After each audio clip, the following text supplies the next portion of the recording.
Hai,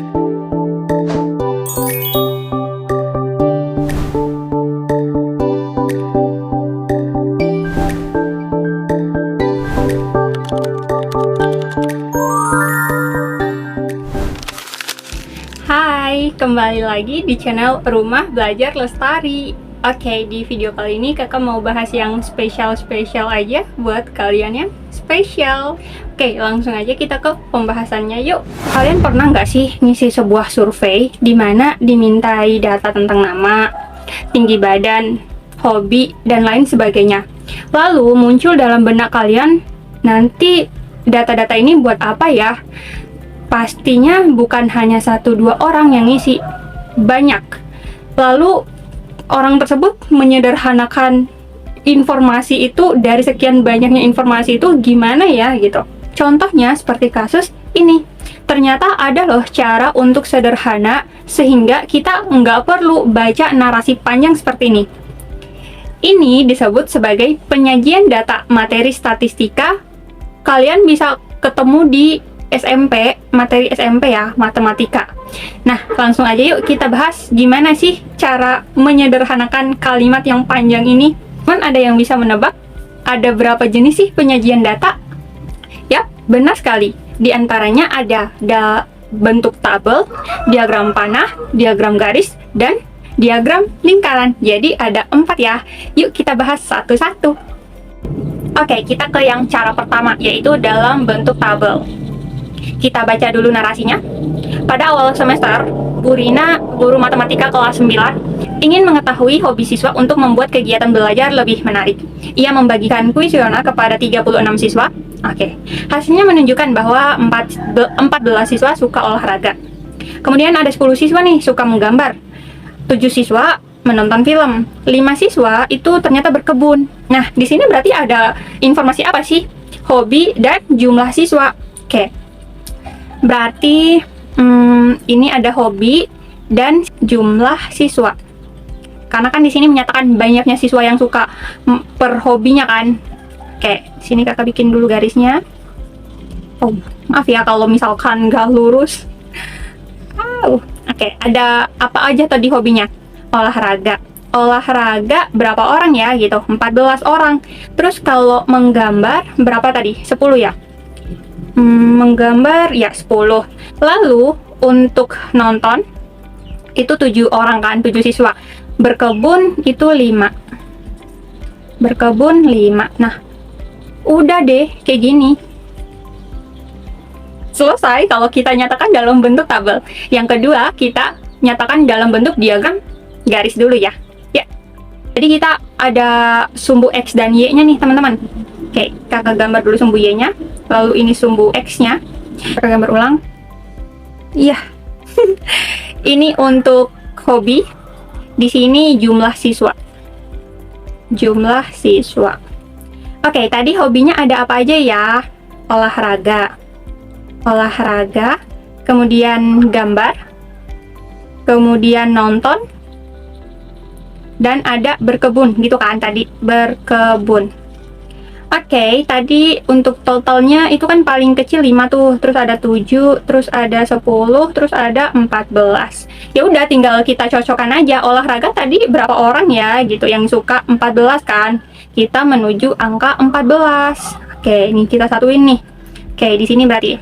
Lalu gambar tadi gambar berapa orang ya? 10 orang kan. Kita satukan dengan banyaknya siswa yang berjumlah 10 gitu. Lalu yang nonton, yang nonton berapa tadi? 7 kan? Oke. Kita satukan dengan yang banyak siswanya 7 orang. Lalu berkebun 5 orang, kita satukan dengan yang jumlah siswanya itu 5 orang. Udah. Nah, ini bisa kita tarik garis nih, teman-teman. Mana ya ininya? Kok nggak muncul sih? Kita tarik garis, tapi kakak mau ganti warnanya dulu ya. Oke, kita tarik garis nih. Berarti kan di sini. Sorry ya kalau nggak lurus. Ya, jadi yang warna merah itu adalah hasil garis dari data ini gitu. Gampang kan? Kita lanjut yuk ke yang ketiga. Diagram batang dulu aja. Oke, yang ketiga, wait, ganti warna pensilnya dulu jadi warna hitam. Oke, yang ketiga itu diagram batang. Mirip dengan diagram garis. Jadi kita gambar dulu sumbu Y-nya, sumbu X-nya. Oke, jadi ini masih hobi. Ini jumlah siswa. Tadi jumlah siswanya itu 14 paling tinggi, terus 10, terus tadi ada 7, terus 5 kan. Oke, tadi hobinya ada apa aja? Olahraga, gambar, terus apa lagi? Nonton, dan berkebun.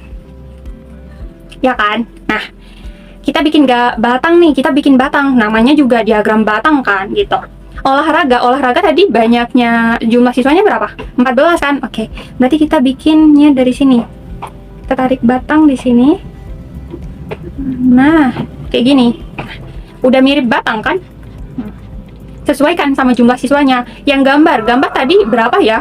Gambar 10 kan ya? Oke, berarti di sini, ya kan? Nah, kita garis-garis gini lagi.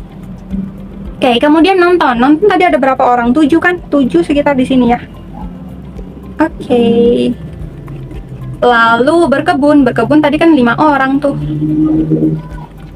Oke, gampang kan? Gampang banget. Yang terakhir nih, diagram lingkaran. Oke, yang keempat itu adalah diagram lingkaran. Nah, berarti ada lingkaran nih gitu.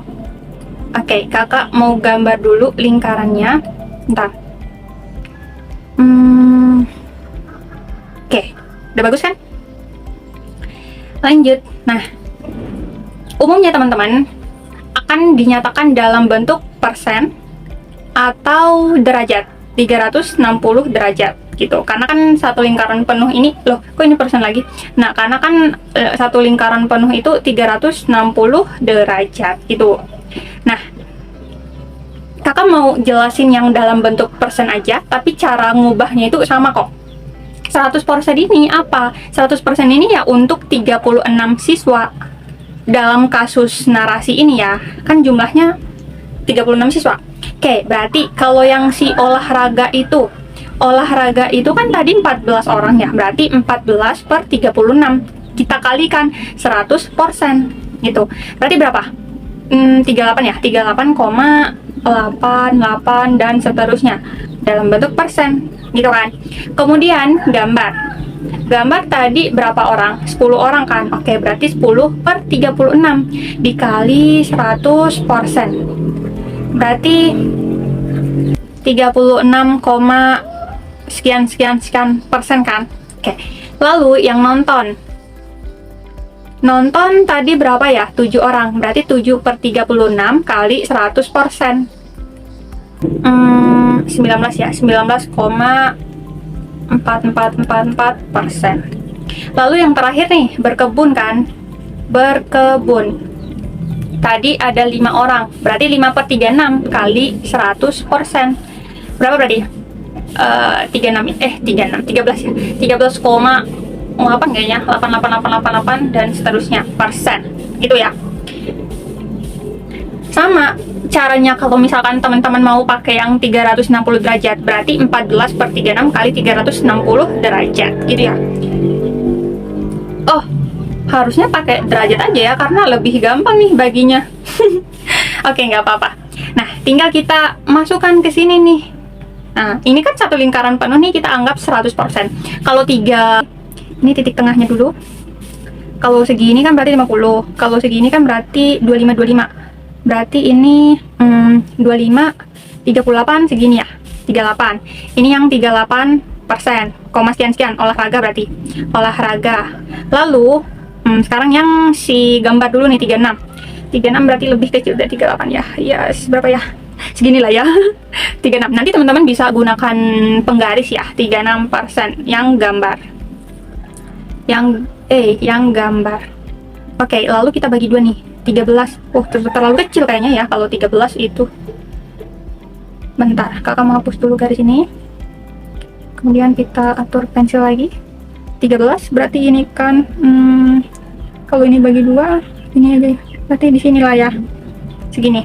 13% yang berkebun itu. Terus ini yang 19% untuk yang nonton. Nah, gitu ya. Oke, kita lanjut ke pembahasan soal biar lebih mantap lagi. Gimana sih penggunaannya gitu. Oke, soal yang pertama. Kita lihat dulu soalnya. Sekolah melakukan pendataan terhadap kegiatan paling disenangi siswa setelah pulang sekolah.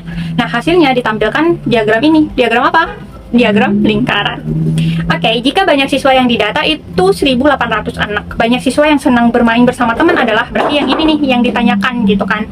Oke, kalau kita memperhatikan ini dinyatakan dalam bentuk derajat nih, 60 derajat, 60 derajat, 70 derajat gitu kan. Nah, berapa derajat sih kalau yang suka bermain sama teman ini?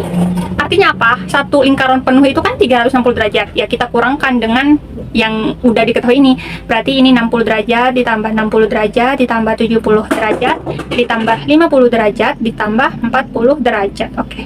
Berarti berapa? 360 derajat dikurang 120, 190, 240, 280 ya.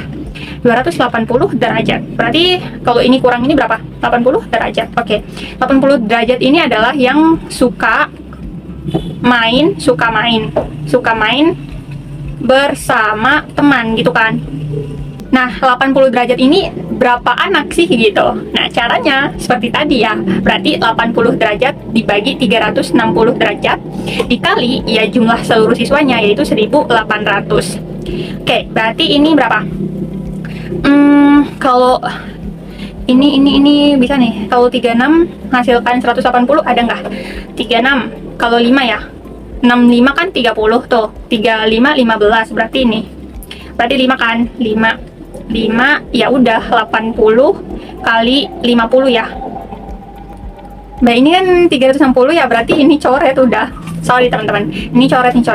Berarti ya udah 400 anak gitu. Jadi jawabannya yang C. Kita lanjut. Oke, untuk soal yang kedua masih tentang diagram lingkaran ya berarti. Tapi kalau kita melihat ini dinyatakan dalam bentuk persen. Oke, kita lihat dulu soalnya. Diagram lingkaran di bawah ini menunjukkan pendidikan orang tua siswa di suatu sekolah.